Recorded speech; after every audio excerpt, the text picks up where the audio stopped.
Hey folks, happy Monday. I'm so sorry that I haven't posted in quite a while. Lots of big things happened, so we finished We Day LA, which I'm sure you saw. And if you haven't, go back and watch. There's 3 days of, or maybe 4 days of vlogs of what We Day LA looked like and my journey, which was so fun. Got to meet Miss Piggy. Still a highlight.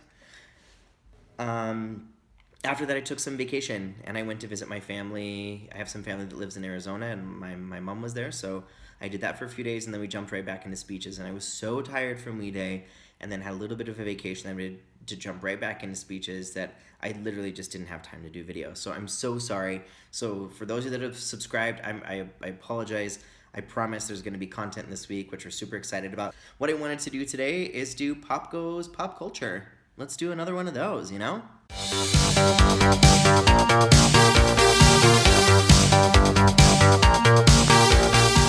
So let's just jump right into the first piece, new books. I am reading this incredible new book called Option B. It's by my friend Sheryl Sandberg and Adam Grant. Sheryl Sandberg, who you know from Facebook. She's the COO, and she wrote the book Lean In. And then, of course, Adam Grant, who wrote the book Originals. This is a pretty heavy book, but I don't know about you, but when someone passes away or someone's dealing with grief, I have a really difficult time knowing the right things to say and knowing when to say them, and I usually make mistakes, and I'm always completely embarrassed.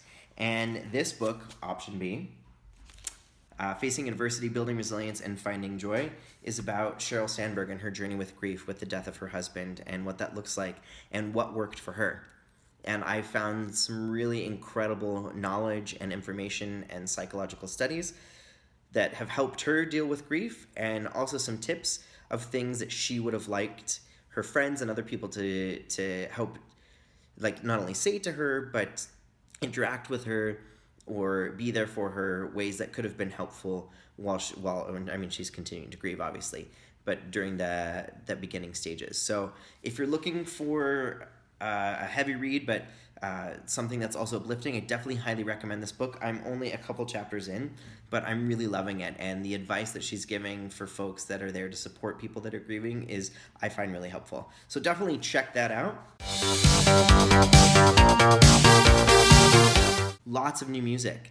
And this one isn't super new, but I can't stop listening to it. And it's a few weeks old. But Lady Gaga released an incredible new track called The Cure. I really, really like it. It's a bit more poppy. It's a cute sort of love song. I highly recommend it. I love that she reinvents herself all the time, and every new album and every new song has a different flavor and a different vibe. And this is a little bit back to her pop roots. So definitely check that out. Oh, Call on Me by Starly. I like the remix version, which is, I had to write it down, the Ryan Reback remix. It's so good. Leah and I listen to it in the car all the time. It's like our sort of pump up song as we're driving for speeches. So Call on Me by Starly, really good, the remix. Mary J. Blige.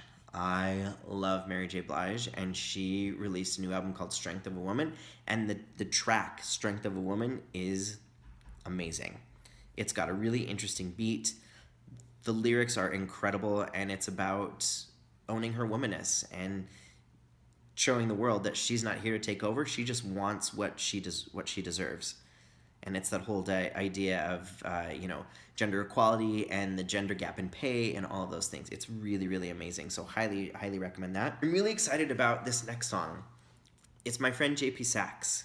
JP Sachs used to be a Wii kid, meaning he did some programming with us at Wii, and I got to know him that way. And he was not only just an incredible individual, but he's an amazing singer and songwriter, and he's been living in LA for the last little bit. And just before he left, I got to hang out with him. I dabble in little music here and there, and he and I loosely wrote a song together. He mostly wrote it, and I helped with a little bit of the idea. And maybe at some point I might share it. I don't know. I need to talk to him first before I do any of those things. But he just wrote an amazing song that he released, and it's blowing up everywhere. It's called Changed. He's just got a really unique voice. but B, the song is really heartfelt and really incredible, and JP really captures who you are. So congratulations, man, if you're watching this. The one that I've been jamming to, and you might have seen in my Instagram stories, is Despacito, with Justin Bieber, the old J Biebs, and Luis Fonsi, and Daddy Yankee, which I don't know who that is, but he's really good on the song. It's incredible. It's absolutely incredible. I love it. I love the beat. I love the lyrics. I love the tune. It's amazing. And I've literally listened to it every single day, sometimes multiple times per day. So check the one out. Also, Alicia Keys' Holy War. When we were in LA recently, she sang that song with an incredible choir, and it was incredible. And the song is amazing. It's a really great social justice song, looking at the idea of war and how we need to change not only war, but war within ourselves and war within so many other social justice movements. So definitely check all those out. Movies. So last night, I went and saw Guardians of the Galaxy 2 with my friend Dan and Devin. It was really good. I really liked it. It was really funny, as Guardians of the Galaxy is. For me in particular, though, I liked the first one better. The second one was good, and it's one of those, we had to have this in order to get to where we're going. So I highly recommend you check it out. But for me, I was like, oh, that was good. But I wasn't like, oh my gosh, that was amazing. Netflix. There's been a lot of releases on Netflix, and I have been obsessed. So Girl Boss. If you haven't seen Girl Boss yet, for those that are younger, I'm sorry. It's pretty dirty. So some of these folks, there's an age limit on it. But Girl Boss, for those of you that are a little bit older, really good, really funny, loosely based on a true story, which is cool.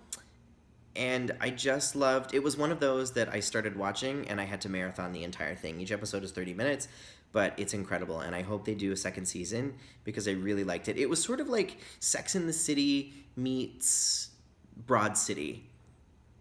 Well, it was a bit more Broad City, but really funny, really good, and there's every now and then there's a little bit of heart in it, so really good there. Chelsea.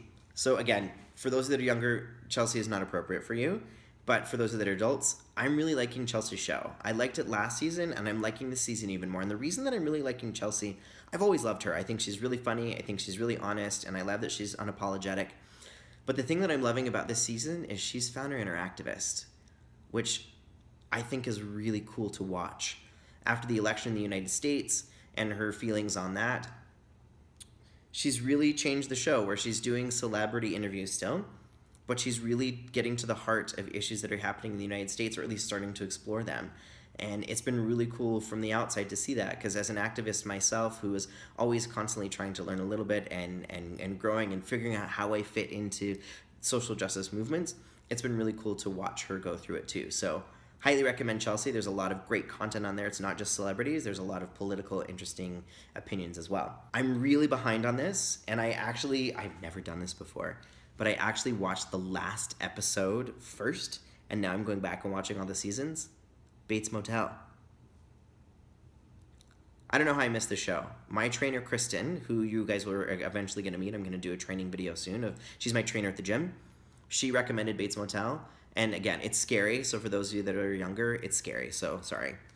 But it's really good. The psychology of Norman Bates and his mom, Norma, is really incredible and really fascinating to watch. So highly recommend Bates Motel. And the last one that I just started, and I'm 5 episodes in, Dear White People. All of my Netflix shows, other than the Bates Motel, have been super social justice-y. Dear White People is an incredible Netflix series about racism. And I'm going to sort of leave it at that. As a white person, I don't know how I can talk about it just yet, and I don't know if I should. But it's a really incredible perspective on racism and what it means to be white and to have white privilege and what it means to be a person of color. So that's all I'm going to say about it. I have a lot to learn and a lot to explore, but it's been really, really good. And that's it for today. Pop goes pop culture. As always, guys, thanks for coming back. I really, really appreciate it. And I'm sorry that there's been a lack of posts, but really a lot of exciting content coming soon. Some new stuff that we're excited to show you and start to film. And as always, you're my new best friend. Call me every 5 minutes. Bye.